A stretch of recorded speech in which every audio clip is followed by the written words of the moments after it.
On May 24, 1989, the Shaker Heights Fire Department staged a mass disaster drill at Malvern School. The purpose of this drill was to evaluate and assess the performance and preparedness of our local safety forces. The drill was designed specifically to take our local safety forces beyond the realm of the normal resources. In doing so, we would also need to call in other local safety forces, which included Cleveland Heights, Lyndhurst, Pepper Pike, University Heights, Beechwood, and Warrensville Heights fire departments. Also included in this drill was St. Luke's Hospital, University Hospital, University Air Care, Metro Life Flight, Hillcrest Hospital, Suburban Hospital, and Brentwood Hospital. The drill consisted of a tornado striking Malvern School, resulting in 35 victims. The purpose of this drill was to evaluate and assess how quickly we could establish a command post, establish various sectors, establish a treatment and triage area, how effectively we could transport the various victims to hospitals, and to assess how well our crews operate under stress. Coordinating this many agencies is the major challenge of any disaster drill. The following videotape is a staged disaster drill by the Shaker Heights Fire Department. The most damaging effect of a tornado on a school building or similar structure is the savage blast of wind along the leading portion of the rotating funnel. It is there that the violent winds are augmented by the tornado's forward speed. The principal effects of violent tornado winds on buildings are the disintegrating pressure of wind against the walls, devastating results of objects propelled by the wind, collapse of higher portions of the building, such as chimneys and towers, and the explosive pressure difference between the partial vacuum within the tornado funnel and the higher pressure within the building. Since the majority of tornadoes approach from the southwest, this means that the most violent winds often come from that direction. Rooms facing south and west, especially on the upper floors, would be the hardest hit and are the most dangerous to occupy. The basement, or lowest floor, of any building will normally be the safest place. Large rooms with wide-span roofs are very dangerous and should be avoided, for example, gymnasiums, auditoriums, and cafeterias. A wind tunnel effect occurs in corridors and hallways in line with the tornado's path. Glass, stones, and pieces of metal and wood literally become bullets and spears as they speed horizontally through open spaces. One should sit or crouch against a wall with your hands covering your head. The Shaker Heights Fire Department is called and responds to the scene.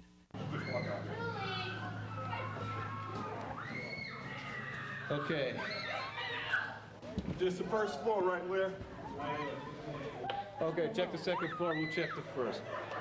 Give me a head count, please. Darryl, you go down that hallway.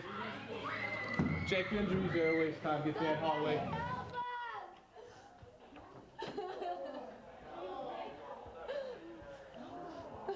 Personnel from the Shaker Heights Fire Department will initiate a survival scan.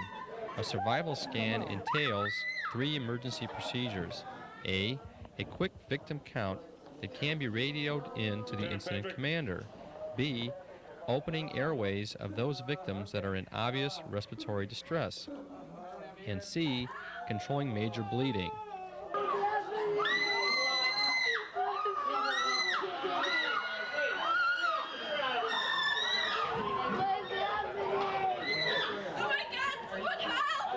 We have the primary search completed. We have approximately 45 to 50 injuries. We're in the process of doing initial first aid. Get everybody out the back door. We'll set up a treatment area in the rear schoolyard. Get everybody out that you can this time. We'll send some help in as soon as we get it.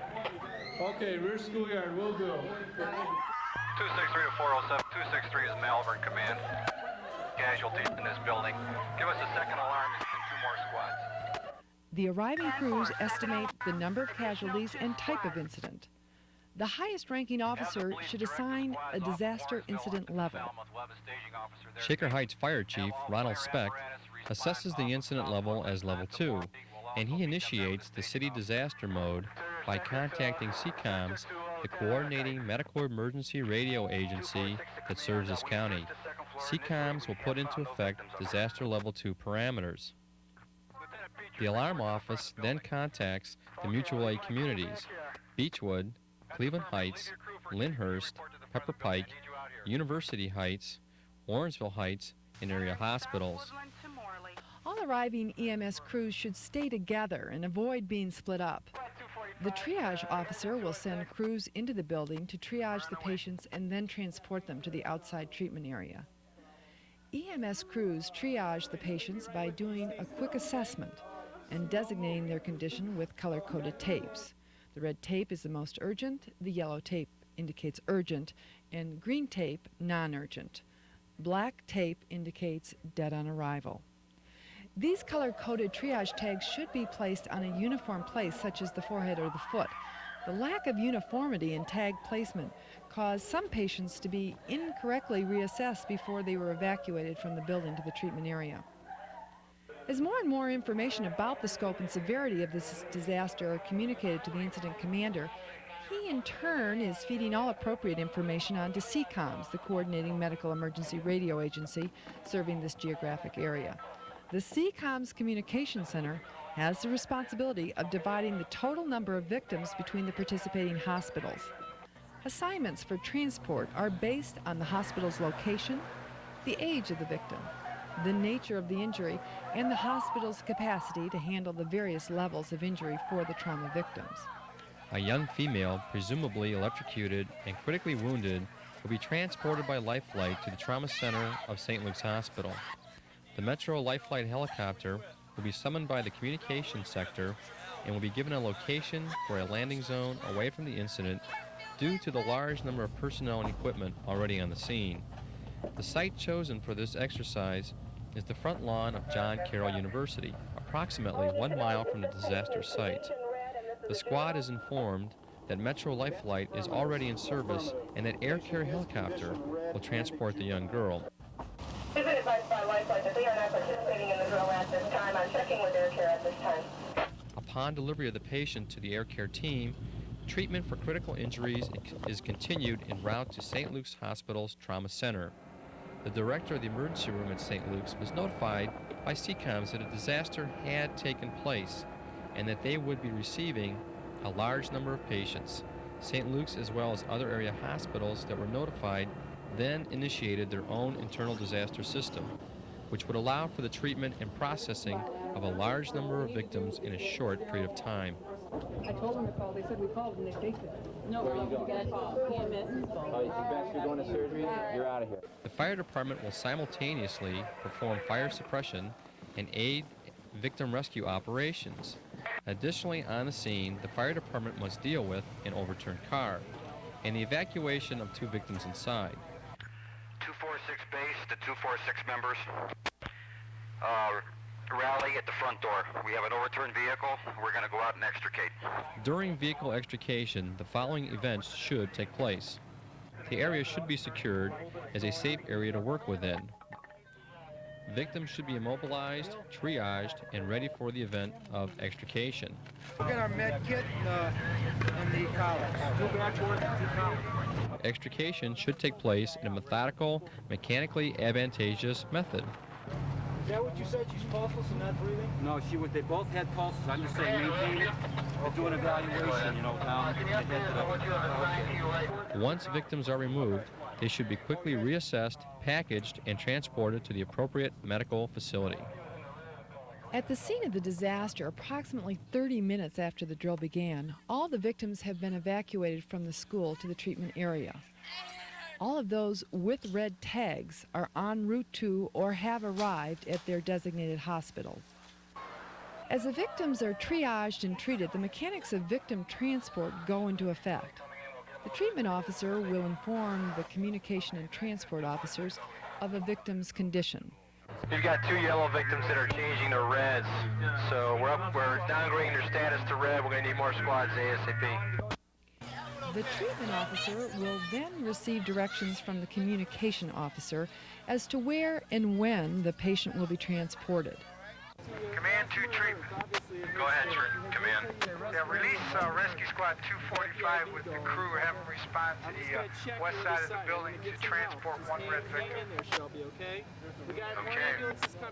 The transportation officer stages the EMS squads, helps load the patients, and tells the squads to which hospitals the victim has been assigned. Command of transportation to hospitals aren't notified. Transportation copy. There are special considerations for transportation of victims. In this disaster, the first 24 children will be transported to pediatric hospitals. The remaining pediatric victims will go to general receiving hospitals. Likewise with burn victims. If there are 4 burn victims or less, they will be sent to the burn center. The remaining burn victims will be transported to general receiving hospitals. Squads should return to the disaster scene as soon as possible. In this type of situation, squad crews should not put their patients on cots, but rather use backboards. Squads should return to the disaster scene as soon as possible. In this type of situation, all crews should keep a log of patient information that includes patient name, department name, the squad number, tag color, injury type, and receiving hospital. This information is used for the families of the victims in the event that they are trying to locate their family members. Extra supplies should be obtained from the hospital upon delivery of patients. Radio CCOMs when you are back in service, and they will provide further instructions. The treatment in the back of the school has been organized according to the victim's triage color tags. Scene treatment includes procedures that are limited mostly to basic life support techniques that stabilize and/or prepare the victim for transport. In the area of treatment, arriving EMS crews needed to report to the scene with medical supplies in hand, not in their squads. Hysteria is prevalent in any disaster incident. Personnel should be prepared to cope with it.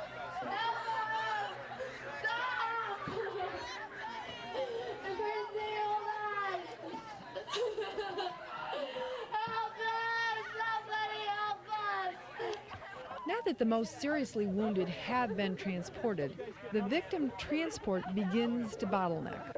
All of the available EMS squads are busy transporting other victims, and the remaining victims must wait. This situation would be very typical of any large-scale incident. During this waiting period, triage should be an ongoing procedure, as patient status can quickly change during this waiting time. Treatment and transportation. Go ahead. You've got 2 yellow victims that are changing to reds. So we're downgrading their status to red. We're going to need more squads ASAP. For any drill or training exercise to be a valuable learning tool, we must critically evaluate our performance. This drill demonstrates both weak and strong points in our readiness. The overall evacuation of victims from the building and triage went smoothly, as did the assignment of sector commanders. In the future, however, labeling of manpower, especially sector officers, might greatly enhance on-site organization and communication. The wearing of a vest with your sector assignment on it greatly aids EMS workers in locating and communicating with sector captains. Mutual aid from outside cities was summoned and deployed in an expeditious manner. Communication bottlenecks and patient transport delays did occur due to an overwhelming number of victims and the accessibility of only 6 squads. These 2 conditions are inherent in any disaster situation involving large numbers of victims and personnel. For the first time, a cellular phone in the command post with an open line to CCOMs was tried. This greatly expedited communications between the site and CCOMs. New ideas must be explored to expedite on-site communication bottlenecks. During the initial triage in the building, color-coded tape should be placed in a uniform place on the victim's body so that personnel can immediately identify if a patient has been triaged and coded. With this many victims to treat and evacuate, time is essential. Tags should go on the head or foot, not just randomly placed anywhere on the body. In evaluating the exercise, the patient pickup area might have been more efficiently placed in the back parking lot. This site would have been closer to the treatment area and also provided easy access to the street. On the plus side, there seemed to be enough manpower and equipment. The helicopter evacuation seemed to go smoothly. The initial organization and deployment in any disaster drill determines the effectiveness of the exercise. This aspect of the drill seemed to run smoothly as all injured victims had been triaged, evacuated, and transported to area hospitals within 1.5 hours after the start of the drill. All victims had been evacuated to outside treatment areas within 30 minutes.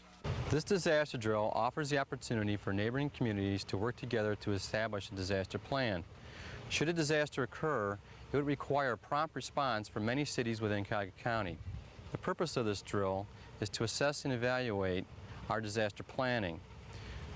We would hope that we would never have to use this disaster plan, but in the event that a disaster would occur, the Shaker Heights Fire Department stands ready to serve the community. I'm Joe Halal with the Shaker Heights Fire Department.